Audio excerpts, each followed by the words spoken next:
নমস্কাৰ, মই মৌজিদ। বন্ধুসকল, পলকতে চাওক আজি সন্ধিয়াৰ 7টা গুৰুত্বপূৰ্ণ খবৰ। প্ৰথমটো খবৰ, ৰেচন কাৰ্ডৰ পৰা আপোনাৰ পৰিয়ালৰ সদস্যৰ নাম বাদ পৰিছে নেকি? যদি বাদ পৰিছে তেন্তে এতিয়া অতি সহজতে ৰেচন কাৰ্ডত নতুন সদস্যৰ নাম অন্তৰ্ভুক্ত কৰিব পাৰিব আৰু 1 আগষ্টৰ পৰা লাভ কৰিব চাউল, দাইল, চেনি, নিমখ। চাওঁ আহক ক'ত কেনেকৈ কৰিব লাগিব আবেদন, সবিশেষ তথ্য চাওঁ আহক। ৰাজ্যৰ লাখ লাখ ৰেচন কাৰ্ডৰ হিতাধিকাৰীৰ বাবে ডাঙৰ খবৰ। আপোনাৰ পৰিয়ালৰ কোনো সদস্যৰ নাম ৰেচন কাৰ্ডত অন্তৰ্ভুক্ত হোৱা নাই নেকি? যদি অন্তৰ্ভুক্ত হোৱা নাই তেন্তে শীঘ্ৰেই কৰক আবেদন। 1 আগষ্টৰ পৰা লাভ কৰিব চাউল, চেনি, দাইল, নিমখ। পোনপ্ৰথমে আপুনি অসম চৰকাৰৰ ৰাজহুৱা বিতৰণ ব্যৱস্থাৰ অফিচিয়েল পৰ্টেললৈ যাব লাগিব। ৰেচন কাৰ্ডত নতুনকৈ পৰিয়ালৰ সদস্যৰ নাম অন্তৰ্ভুক্ত কৰিবলৈ প্ৰথমে আপুনি অসম চৰকাৰৰ ৰাজহুৱা বিতৰণ ব্যৱস্থাৰ অফিচিয়েল পৰ্টেললৈ যাব লাগিব। তাৰপিছত নতুন নাম যোগ কৰিবলৈ নিৰ্ধাৰিত আবেদন পত্ৰখন আপুনি বাছনি কৰিব লাগিব আৰু ডাউনলোড কৰিব লাগিব। আবেদনকাৰী ঘৰৰ মুৰব্বীৰ সৈতে নতুন সদস্যজনৰ সম্পৰ্ক স্পষ্টকৈ উল্লেখ কৰিব লাগিব আৰু নতুন সদস্যজনৰ আধাৰ কাৰ্ডৰ কপি থকাটো বৰ্তমান বাধ্যতামূলক। সদস্যজনৰ জন্মৰ প্ৰমাণপত্ৰ বা ভোটাৰ পৰিচয় পত্ৰৰ প্ৰয়োজন হ'ব আৰু যদি কোনো মহিলা বিয়া হৈ ঘৰলৈ আহিছে তেন্তে তেওঁৰ আগৰ ৰেচন কাৰ্ডৰ পৰা নাম কৰ্তন কৰাৰ প্ৰমাণপত্ৰ জমা দিব লাগিব। পৰিয়ালৰ মূল ৰেচন কাৰ্ডখনৰ এটা ফটোকপি আবেদনৰ সৈতে জমা দিব লাগিব আৰু আবেদন পত্ৰখনত নতুন সদস্যৰ নাম, বয়স আৰু পিতৃ মাতৃৰ নাম শুদ্ধকৈ লিখিব লাগিব।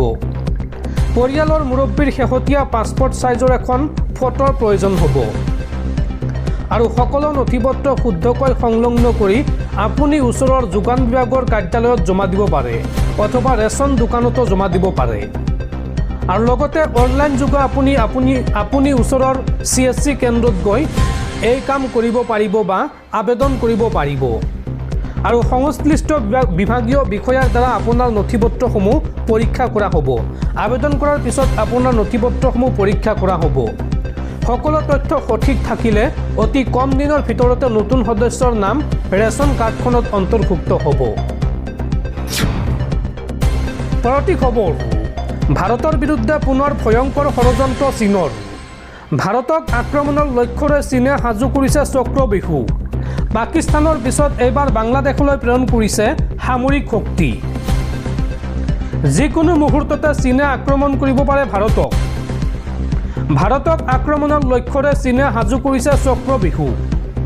পাকিস্তানৰ পাছত এইবাৰ বাংলাদেশলৈ প্ৰেৰণ কৰিব বিস্ফোৰক সামৰিক শক্তি।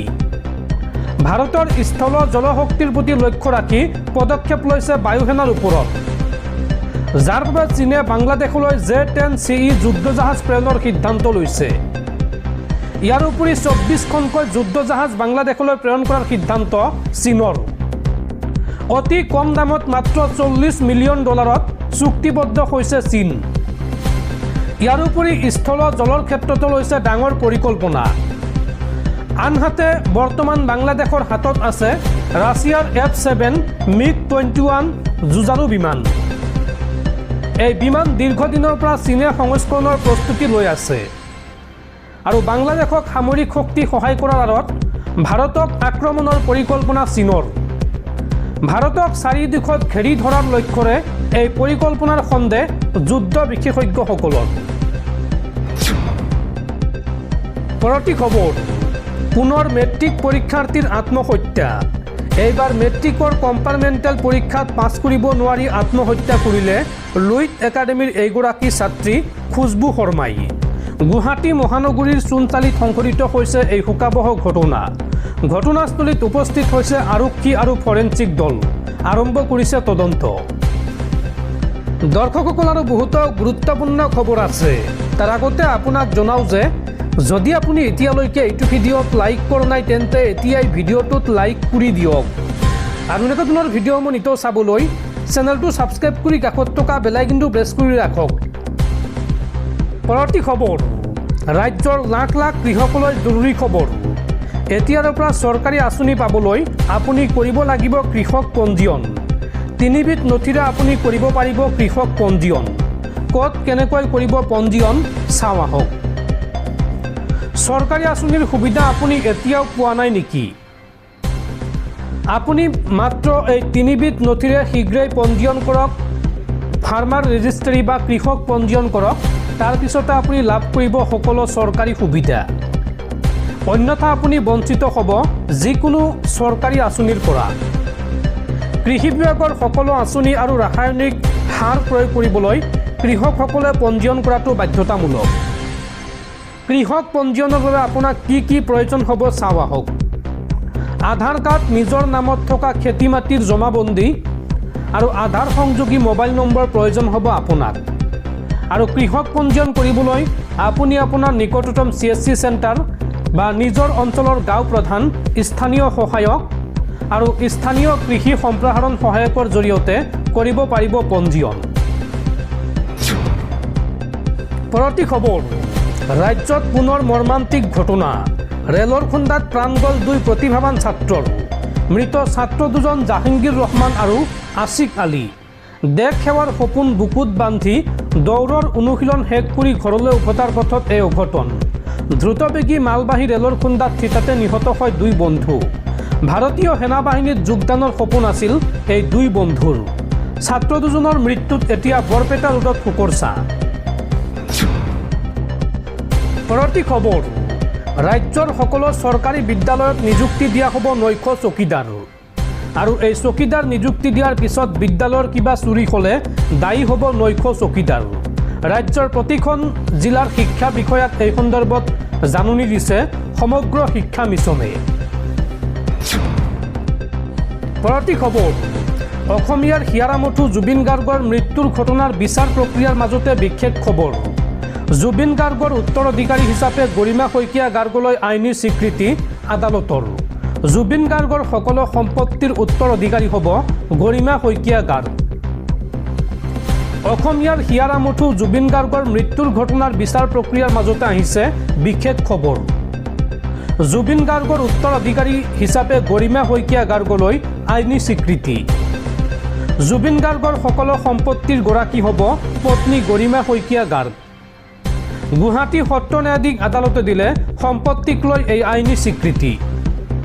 উল্লেখযোগ্য যে বৰ্তমান জুবিন গাৰ্গৰ ব্যক্তিগত বেংক একাউণ্টত জমা আছে 9,63,788 টকা।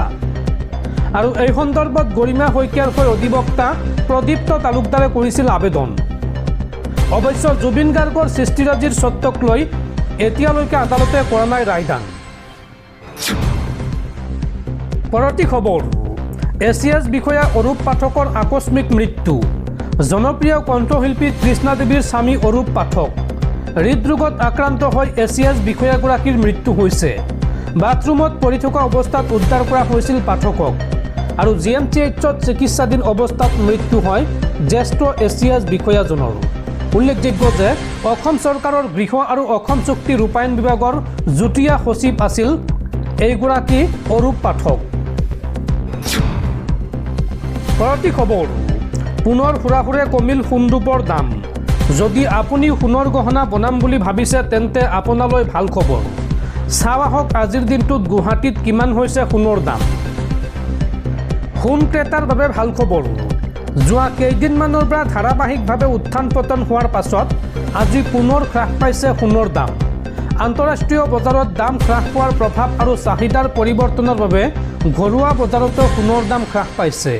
ফলত যদি আপুনি বিয়াৰ বতৰৰ বাবে বা বিনিয়োগৰ উদ্দেশ্যে সোণ কিনাৰ পৰিকল্পনা কৰিছে তেন্তে এতিয়া কিছু সকাহ পাব পাৰে।